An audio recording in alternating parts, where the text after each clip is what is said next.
जय Malhar news चॅनलच्या सर्व प्रेक्षकांना सपना चौधरीचा नमस्कार। नंदुरबार जिल्ह्यातील अतिदुर्गम भागातील अक्कलकुवा तालुक्याला लागून असलेला मोलगी हा स्वतंत्र तालुका निर्माण करून अतिदुर्गम भागातील नागरिकांना राज्य सरकारच्या माध्यमातून सुविधा उपलब्ध करून द्याव्यात, या आशयाची मागणी 9 जुलै 2024 रोजी 11 ते 11:15 दरम्यान विधान परिषदेत आमदार आमोशा पाडवी यांनी केली आहे। या मागणीला महसूल मंत्री राधाकृष्ण विखे पाटील यांनी सकारात्मक उत्तर दिले असून येत्या महिन्याभरात मोलगी तालुका तहसील कार्यालयाचा प्रश्न मार्गी लावण्यात येईल, तसेच तालुका निर्मितीच्या दृष्टिकोनातून राज्य सरकारच्या माध्यमातून सकारात्मक निर्णय घेण्यात येईल असे सांगितले। सपना चौधरी, जय मल्हार न्यूज, नंदुरबार। कार्यालय तिथे जेव्हा आपला तालुका मोलगी तालुका करू म्हणून जेव्हा ते झालं होतं, तिथे कार्यालय सुद्धा उपलब्ध केले आहे, तिथे अधिकारी सुद्धा बसत होते।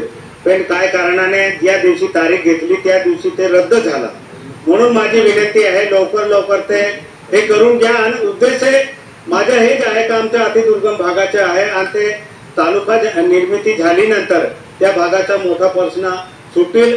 वर्षानुवर्ष अतिदुर्गम भागाचे विषय, कुपोषणाचा विषय, आरोग्याचा विषय, रस्त्याचा विषय आहे। माझ्या आदिवासी समाजाला तिथे न्याय भेटेल एवढीच माझी विनंती आहे मंत्री महोदय। सभापती महोदय, सन्मान्य सदस्यांचा आग्रह आहे तो योग्य मागणी योग्य आहे। म्हणून या भौगोलिकदृष्ट्या नंदुरबार जिल्ह्यामध्ये मोलगी तालुका किंवा मोलगी तालुक्यामध्ये आणि नर्मदेच्या भागामध्ये येत असल्यामुळे तालुक्याच्या मूळ तालुका जो आहे त्याच्या याच्यामध्ये मोठं अंतर आहे।